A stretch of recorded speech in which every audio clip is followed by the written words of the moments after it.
ಮುಖ್ಯ ಗುರುಗಳ ಸಂಘದ ಅಧ್ಯಕ್ಷರಾದಂಥ ಅಶೋಕ್ ರೆಡ್ಡಿ ಚೆಲುಮೆ ಮತ್ತು ಎಲ್ಲ ಮುಖ್ಯ ಗುರುಗಳು ತಾವು ಬಂದಿದ್ದೀರಿ.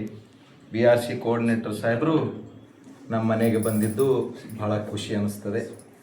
ಒಂದು ಕಡೆ ಇಲಾಖೆ ಮಾತೃ ಇಲಾಖೆಯ ಮುಖ್ಯಸ್ಥರು, ಇನ್ನೊಂದು ಕಡೆ ನಮ್ಮೆಲ್ಲ ಸರ್ಕಾರಿ ಪ್ರೌಢಶಾಲೆಯ ಮುಖ್ಯ ಗುರುಗಳು, ಅದರಾಗ ನನ್ನ ಕೈಯೊಳಗೆ ಕಲಿತಂಥ ಮುಖ್ಯ ಉಪಾಧ್ಯಾಯನರಿದ್ದಿದ್ದು ಬಹಳ ಎಲ್ಲ ಮಿತ್ರರಿದ್ದೀರಿ. ಆದರ್ಶ ರೀತಿಯಾಗ ನಮ್ಮ ಇವರು ರೆಡ್ಡಿಯವರು ಇರ್ಬೋದು, ಇರ್ಬೋದು, ಅಂಬರೀಶ್ ಇರ್ಬೋದು, ಆಮೇಲೆ ಚಂದ್ರಶೇಖರ್, ಆಮೇಲೆ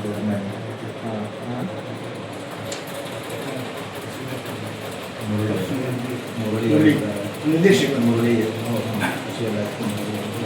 ಆಮೇಲೆ ನಮ್ಮ RP ಅವರು ಇದ್ದಾರೆ, ಸುಶಾಣಪ್ಪ ದೊಡ್ಡಮನಿ ಅವರಿದ್ದಾರೆ, ಭಾರತಿ ದೊಡ್ಡಮನಿ ಅವರು, ನಮ್ಮ ರಾಜೇಶ್ವರಿ ಅವರಿದ್ದಾರೆ, ಸುಜಾತ ಇಲ್ಲಾಳ್ ಅವರಿದ್ದಾರೆ, ಮತ್ತು ಎಲ್ಲ ನಮ್ಮ ಬಳಗ ನೀವು ಇದ್ದೀರಿ. ಇವತ್ತು ಯಾರಾದ್ರು ಹೆಸರು ನಮ್ಮ ಕೃಷ್ಣಪ್ಪ ರೆಡ್ಡಿ ಅವರಿದ್ದಾರೆ. ಇವೆಲ್ಲ ಬಂದಿದ್ದು ನನಗೇನು ಇನ್ನಷ್ಟು ಇವತ್ತು ನರ್ಸಪ್ಪ ಅವ್ರು ಹೇಳಿ ಇವತ್ತು ನೀವೆಲ್ಲ ಬಂದಿದ್ದು ಈಸ್ ದಿನ ಸನ್ಮಾನ ಆಗಿದ್ದಕ್ಕಿಂತ ಇವತ್ತು ಯಾಕೋ ನನ್ನ ಇಲಾಖೆ ಇಷ್ಟು ನನ್ನ ಮೇಲೆ ಗೌರವಿತ್ತು. ವಿದ್ಯಾರ್ಥಿ ಬಳಗ ಸಾಹೇಬರು ಬಂದಿತ್ತು. ನಮ್ಮ ಇದು ಒಂಥರ ನಮಗೆ ಅನುಭವ. ಎಲ್ಲರೂ ಬರ್ತಿರ್ತಾರೆ, ಸಾಹಿತಿಗಳೆಲ್ಲ ಬಂದಿರ್ತಾರೆ, ಬೆಂಗಳೂರೆಲ್ಲರೂ ಬರ್ತಾರೆ. ಆದರೆ ಇವತ್ತು ನೀವು ಬಂದಿದ್ದೊಂದು ಸುವರ್ಣ ಅವಕಾಶ. ಬಂದು ನಮ್ಮನ್ನು ಹಾರೈಸಿದಿರಿ. ನಿಮ್ಮ ಹಾರೈಕೆ ಇದು ಫೆಬ್ರವರಿ 16, 17 ಇವತ್ತು, ನಾಳೆ 10ನೇ ತಾರೀಕು, ಇವತ್ತು 9ನೇ ತಾರೀಕು. ಇನ್ನೇನು ಒಂದು 6-7 ದಿನ ವ್ಯತ್ಯಾಸ ಇದೆ. ನೀವೆಲ್ಲರೂ ಒಂದಿಷ್ಟು ಸಾಹೇಬ್ರು ಗಮನಕ್ಕಿದೆ, ಅವರನ್ನು ಮಾಡ್ತಾರೆ, BO ಸಾಹೇಬ್ರನ್ನ ಹೇಳ್ತಾರೆ. ಅಲ್ಲಿ ನಾವು ಎಲ್ಲರೂ ಪಾಲ್ಗೊಂಡು ಎಲ್ಲ ಗೋಷ್ಠಿಗಳಲ್ಲಿ ಪಾಲ್ಗೊಳ್ಳುತ್ತೇವೆ. ನಾನು ನಿಮಗೆ ಇದೆಲ್ಲ ಹಾಗೆಯೇ ನಾವು ಇದರೊಳಗೆ ಭಾಗವಹಿಸ್ತಾ ಒಂದು 10 ವರ್ಷ ಪಾರ್ಟ್ ಟೈಮ್ ಲೆಕ್ಚರ್ ಆಗಿ, ಆಮೇಲೆ ಒಂದು 28 ವರ್ಷ ಇಲ್ಲಿ ಸರ್ಕಾರಿ ಶಾಲೆ ಗೋವಿಂದಗೌಡ ಪೀರಿಯಡ್ನಲ್ಲಿ ನೌಕರಿ ಆಯಿತು. ನಾವು ಮತ್ತೆ ನಮ್ಮ ಕೈಯಾಗಿ ಕಲ್ತೀವಿ. ಇತಿಹಾಸ ಉಪನ್ಯಾಸಕರಾಗಿ ಇವತ್ತು ತಾಲೂಕಿನಲ್ಲಿ ಎಲ್ಲಾದರೂ ಭಾಷಣ ಮಾಡ್ತಾರಂದರೆ ನನ್ನ ಕೈಯೊಳಗೆ ಕಲ್ತಂಥ ನೊಕ್ಕತುಂಗ ಡಿಗ್ರಿ ಕಾಲೇಜಿನ ವಿದ್ಯಾರ್ಥಿಗಳಂತ ಅಭಿಮಾನದಿಂದ ನಾನು ಹೇಳ್ತೀನಿ. ಯಾಕಂದರೆ ಭಾಳಷ್ಟು ಜನ ಹೊರಗೆ ತಂದಿನ 10 ವರ್ಷ ಏನಾದ್ರು ಭಾಳ ಸರ್ 400 ರೂಪಾಯಿ ಪಗಾರ ನೀವೆಷ್ಟು ಕೊಡ್ತೀವಿ ಸರ್? 94 ಹತ್ತಿರ ಲಕ್ಷ ಬಂದಿದ್ದೀವಿ. ನಾವು ಬೆಳೆಸಿದ್ದೇನಂದ್ರೆ ನಾನು ಒಬ್ಬನೇ ಬೆಳೆದಿಲ್ಲ. ಅವಾಗ ಒಂದು ರೀತಿಯಾಗಿ ಇವರು ಅಧ್ಯಕ್ಷರು, ಸರ್ಕಾರಿ ನೌಕರ ಸಂಘದ ಅಧ್ಯಕ್ಷರು ಶಿವಸ್ವಾಮಿ ಬಿಪ್ಪಳ್ಳಿ, ಆಮೇಲೆ ಇವರು ಮಲಯ ಗುತ್ತೇದಾರವರು, ಪ್ರಾಥಮಿಕ ಶಾಲೆ, ನಮಗೊಂದು ಅವಾಗಿಂದು ಜೋಶ್ ಆ ಪೀರಿಯಡ್ನಾಗ ನಾವು ಆಗಲೇ ಒಂದು ಇದು ಮಾಡಿ ಆ ರೀತಿ ಎಲ್ಲ ಕಡೆ ನಾವು ಒಂದು ಸಹಕಾರ ತಗೊಂಡು ಈ ಮಟ್ಟಕ್ಕೆ ಬೆಳೆದಿದ್ದೇವೆ.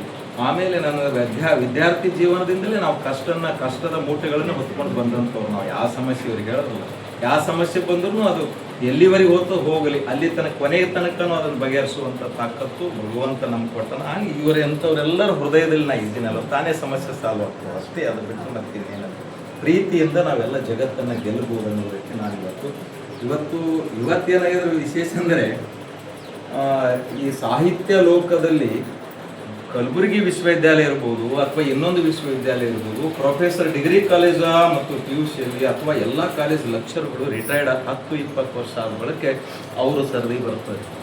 ಆದರೆ ಇವತ್ತು ನಾವು ಮಾಡಿದ್ದು ನಲ್ಲೂರು ಪ್ರಸಾದ್ ಅವರು ಬಂದು ಕಸಾಪ ರಾಜ್ಯಾಧ್ಯಕ್ಷ ನಲ್ಲೂರು ಪ್ರಸಾದ್ ಬಂದರು, ರಾಜ್ಯಕ್ಕೆ ಮಾದರಿಯಾದಂಥ ಕಸಾಪ. ಇವರು ಒಂದು ಲೇಖನ ಬರೆದರು ನಮ್ಮ ಪತ್ರಿಕೆ ಒಳಗೆ, ಯಾವುದದು ಸಂಯುಕ್ತ ಕರ್ನಾಟಕದಾಗ ಬರೆದ್ರು. ಆಮೇಲೆ ನಮ್ಮ ನೌಕರ ಪತ್ರಿಕೆ ಒಳಗೆ ಬರೆದ್ರು. ರಾಜ್ಯಕ್ಕೆ ಒಬ್ಬ ನೌಕರ ಶಿಕ್ಷಕ ಏನೆಲ್ಲ ಮಾಡಬಹುದು, ತನ್ನ ವೃತ್ತಿಗೆ ಧಕ್ಕೆ ಆಗಲಾರ್ದಂಗೆ ಹವ್ಯಾಸಗಳು ರಾತ್ರಿ 11-12 ತನಕ ಒಂದೊಂದು ಹಳ್ಳಿಯಾಗ ನಮಗೆ ಮೆರವಣಿಗೆ ಮಾಡ್ತಿದ್ರು. ಆ ಸಂಭ್ರಮ ಚಂದ್ರಸಡ್ಡಿ ನನಗೆ, ನಾವೇನು ರಾಜಕಾರಣಿ ಎಲ್ಲ ಏನೂ ಇಲ್ಲ, ನಾವು ಬಂದೀವಿ ಅಂದರೆ ಮೆರವಣಿಗೆ ಮುಖಾಂತರ ಹಲ್ಲಿಗೆ ಡೊಳ್ಳು, ಆ ಸಂಭ್ರಮ, ಕನ್ನಡದ ಡಿಂಡಿಮ, ಕನ್ನಡದ ಜಯಂಕರ ಮೊಳಸಿದಂತು.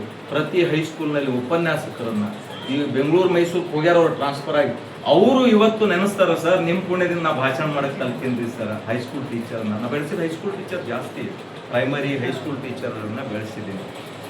ಸೊ ಈ ನನ್ನ ವೃತ್ತಿ ಜೀವನದಲ್ಲಿ ಇನ್ನೇನು ಒಂದು 14 ತಿಂಗಳಿದೆ. ನನ್ನ ನಿವೃತ್ತಿಯ ಅಂಚಿನಲ್ಲಿ ನಾನು ಬಂದಿದ್ದೀನಿ. ನಿವೃತ್ತಿ ಅಂಚಿನಲ್ಲಿ ಬಂದಂಥ ನೃಪತುಂಗ ರಾಷ್ಟ್ರಕೂಟರ ನೆಲದಲ್ಲಿ ನಮ್ಮ ಮಾತು, ನಮ್ಮ ಭಾಷಣ, ನಮ್ಮ ಹೋರಾಟ, ನಮ್ದು ಇವೆಲ್ಲವನ್ನು ತೆಗೆದುಕೊಂಡು ಆ ರೀತಿ ನಾವು ಏನೇ ಬಂದರೂ ಸಹಿತ ಈ ನಮ್ಮ ಸೇಡಂ ನೆಲೆ ಹೆಂಗದಂದರೆ ತನ್ನ ಒಡಲೊಳಗೆ ಹಾಕೋತ ಯಾರು ಬರಲಿ ತನ್ನ ಒಡಲೊಳಗೆ ಹಾಕೊಂಡು ಇದು ನನ್ನವರನ್ನಾಗಿ ಪರಿವರ್ತನೆ ಮಾಡುವಂತ ಶಕ್ತಿ ಈ ಮಣ್ಣಿನ ಗುಣಕ್ಕಿದೆ.